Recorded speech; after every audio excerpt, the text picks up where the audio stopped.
उत्पादक शेतकरी सचिन सोनवणे यांची मुलगी आम्ही इथे मायको कंपनीची रीता ही व्हरायटी लावलेली आहे। तर ही रीता ही व्हरायटी आम्हाला खूप जास्त आवडलेली आहे। म्हणजे मागच्या गेले 20 वर्षांपासून आमच्या घरी भेंडीची लागवड केली जाते, पण आजपर्यंतच्या सगळ्या व्हरायटीत ही व्हरायटी आम्हाला जरा जास्त आवडली। कारण हिचं वजन जर तुम्ही पाहिलं तर हे बाकीच्या व्हरायटीजपेक्षा 2 ते 3 किलोने जास्त येते। आम्ही प्रत्येक कॅरेटमागे वजन पण पाहिलेलं आहे काढून, आणि त्याचं जे फुटण्याची क्षमता आहे तर ती तुम्ही पाहू शकता, बरीच जास्त आहे। आणि एका प्रत्येक झाडाला 4 ते 5 फुटवे आहेत आणि प्रत्येक फुटव्याला भेंडी आहे, त्यामुळे उत्पन्नही जास्त निघत आहे।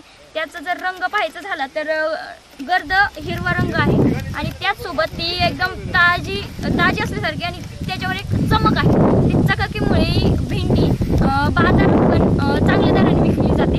आम्हाला असं काही म्हणजे डायरेक्टली बाजारात विकायची गरज नाही पडत। पप्पांना सकाळी कॉल येतात आणि जशी त्याची मागणी आहे त्यानुसार आम्ही ती तोडून बाजारात नेऊन पुरवतो, ज्यांना द्यायची आहे त्यांना।